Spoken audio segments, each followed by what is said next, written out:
Think you know Henry VIII? The king notorious for his 6 wives and his establishment of the Church of England? Brace yourself, because the truth about Henry VIII is far more grotesque than any history textbook dares to reveal. Imagine a king so morbidly obese that he required mechanical devices merely to move. Picture a man whose rotting leg wounds emitted such a foul stench that servants would flee in horror, gagging at the smell. His own body deteriorated so spectacularly during his last years that his coffin exploded from the gases produced by his decaying corpse. You're about to discover shocking realities about Henry VIII that make even the most scandalous plots of Game of Thrones seem tame. From his bizarre eating rituals to his paranoid security measures, and from the horrific treatment of his wives to the tragic circumstances of his final years, these facts will shatter everything you thought you knew about England's most infamous king.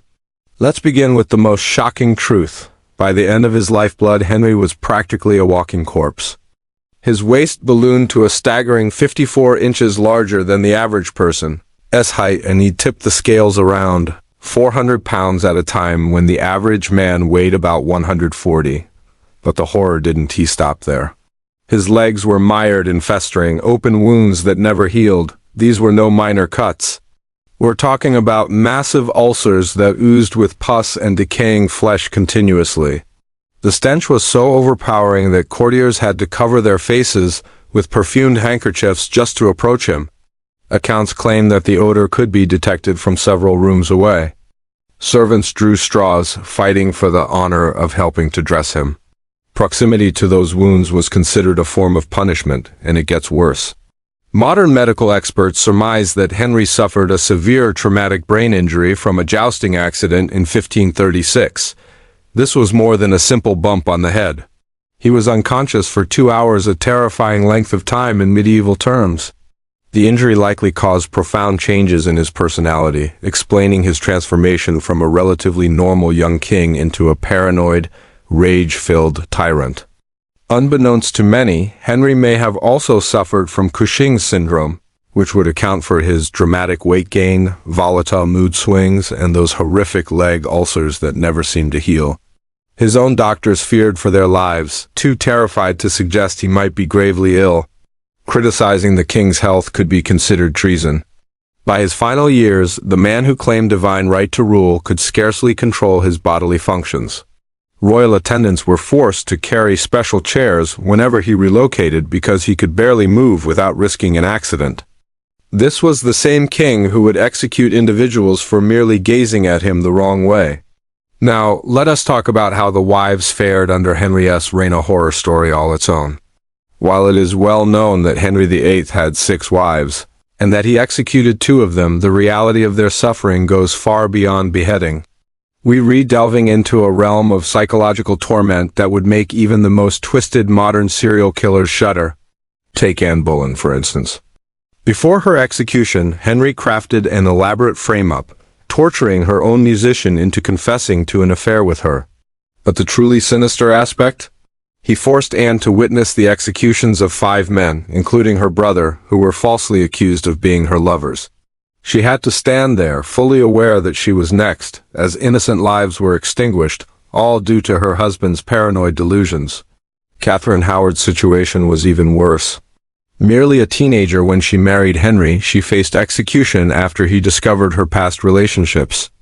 To punish her, he enacted a law declaring treason for any woman who didn't divulge their sexual history before marrying the king. Imagine such pettiness that it reshaped an entire legal system to satisfy a wounded ego. The psychological torment didn't stop there. Henry would lavish gifts and affection upon his wives one day, only to ignore or threaten them the next. Catherine of Aragon spent her last years in a state of house arrest, denied access to her daughter Mary, while rumors circulated that she was mentally unstable. She died alone, potentially poisoned, penning letters to Henry that he never took the time to read. Hear us a chilling detail. Henry forced his wives to sign their own annulments or divorce documents. Anne of Cleves, terrified of him, agreed to a sham annulment just to dodge execution, pretending their marriage never existed and thanking the king for the privilege of being spared from death. Meanwhile, Jane Seymour, the only one to die of natural causes, passed away from complications after giving birth to Henry's son, and Henry was already eyeing his next wife by the time her body had barely cooled. He began planning his next marriage just 9 days after Jane's funeral, human beings treated like disposable objects. And the worst part, these women had no escape. Divorce was unthinkable. Running away meant facing death, and any backlash against Henry could spell disaster for their entire families. Now, let's discuss Henry's astonishing eating habits. If you think competitive eating is excessive today, wait until you hear about Henry VIII's daily consumption. This king didn't just eat like royalty. He feasted as if inciting famine was his goal. Henry consumed approximately 5,000 calories each day, over double the intake considered healthy for an active adult male, and this is the man who could barely walk by the end of his life. But quantity wasn't the only bizarre element. It was what and how he ate that truly shocked. Typical meals for Henry included an entire roasted pig, multiple whole chickens, several kinds of fish, mounds of bread, and enough wine to float a small boat. His kitchens prepared over 800 different dishes daily for his household, with Henry personally sampling dozens. Over 200 staff members worked around the clock to satisfy his insatiable appetite, and the absurdity didn't end there. Henry believed certain foods possessed magical properties. He thought eating swan would make him more graceful, that dining on deer would enhance his hunting prowess, and that oysters would improve his, shall we say, performance in bed. So he gorged himself on these specific foods as if he were some medieval nutritionist obsessed with superfoods. The king's eating rituals were equally chaotic. Every morsel entering his mouth had to be tasted by multiple servants to check for poison. His paranoia went so far that he required his food tasters to wait 30 minutes after eating before he dared touch a single thing, just to ensure they didn't tea-drop dead from delayed-acting poison. Dining became a theatrical event, with Henry feasting in front of hundreds of courtiers for up to 4 hours. Picture this, a rotting king indulging in enough food to sustain a small village, all while pretending this was perfectly normal royal behavior. Surprisingly, history classes Dante mentioned that Henry banned certain foods from his court not due to health concerns, but rather because he deemed them unworthy of his royal stature. Common food items such as turnips and barley were outright illegal at his table, despite them likely being healthier than the mountains of meat and sugar he devoured daily. The most outrageous part. Even as his body crumbled due to his gluttony, Henry continued consuming more and more, convinced that his royalty offered immunity to the repercussions of his excess. Now, let's talk about the paranoia that haunted his reign. Henry VIII's paranoia reached levels that would make contemporary dictators squirm. By his later years, his deep-seated belief that everyone conspired against him turned royal life into a waking nightmare for those around him.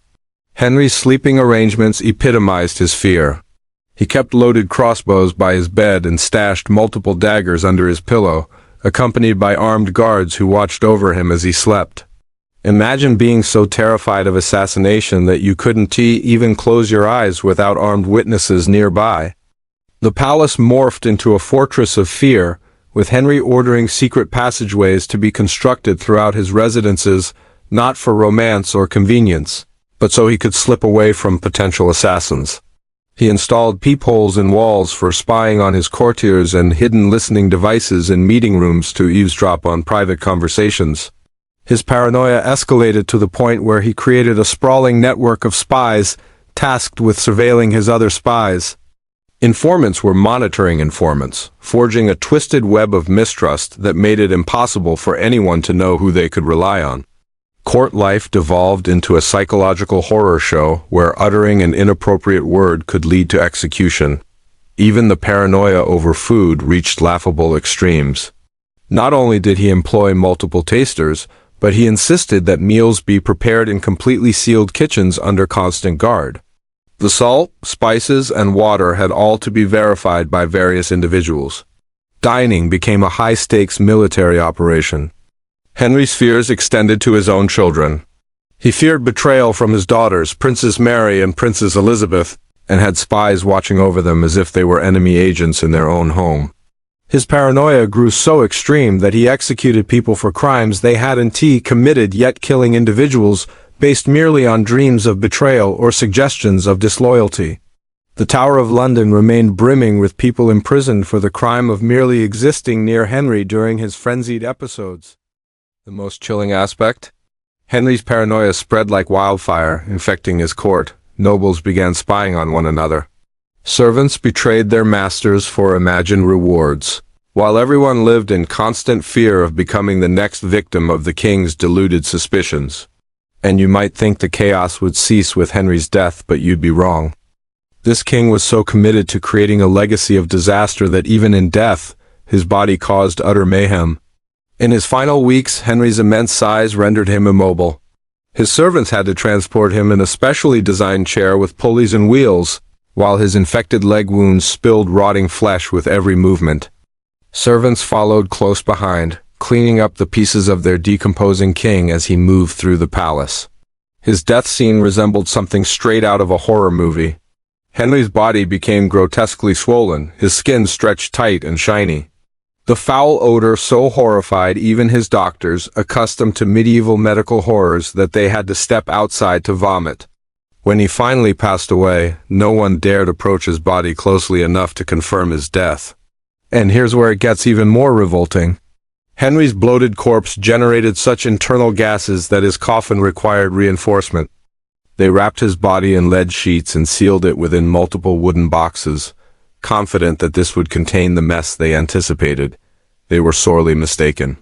During the funeral procession from London to Windsor Castle, the unimaginable happened. The coffin exploded. Gases from Henry's decomposing body built up such unbearable pressure that the lid lining burst open, spilling royal remains across the inside of the hearse. The stench was so horrific that the procession had to pause while attendants cleaned the mess with buckets and rags. And then, as if this tale weren't macabre enough, reports flooded in of dogs licking up remnants of Henry VIII that seeped from his coffin onto the road. The man who claimed to rule by divine right had become dog food on a country highway. His burial became its own farce. The grave had to be dug wider to accommodate the massive coffin. But the ground kept collapsing under the weight of all that lead and decaying flesh. It took multiple attempts to finally lay the king to rest. Chaos continued long after his burial. Reported strange noises and repugnant smells emanating from Henry's tomb persisted for years. Some claimed this was his ghost, while historians believe it was merely gases escaping from his rotting remains. You won't find this in most history classes, but the trauma of Henry's death proved so overwhelming that several servants who handled his body died within weeks, presumably from infections incurred by contact with the corpse. And there you have it. This is the real Henry VIII, not the charming figure popular culture portrays, but a walking disaster whose own body betrayed him as dramatically as he betrayed everyone around him. A man so engulfed by paranoia and indulgence that he reduced one of Europe's most powerful kingdoms into a personal horror show. The mightiest ruler in England became a prisoner of his decaying flesh, with chaos following him even in death. His legacy isn't simply the Church of England or his infamous 6 wives. It's a cautionary tale of how absolute power can transform a human being into something genuinely monstrous.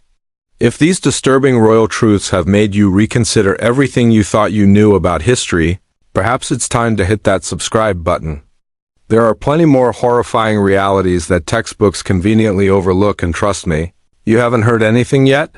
Subscribe to our channel and hit the bell to support our work. Never miss an upload. Like this vid, drop a comment, and share it with others to help us grow this historical community.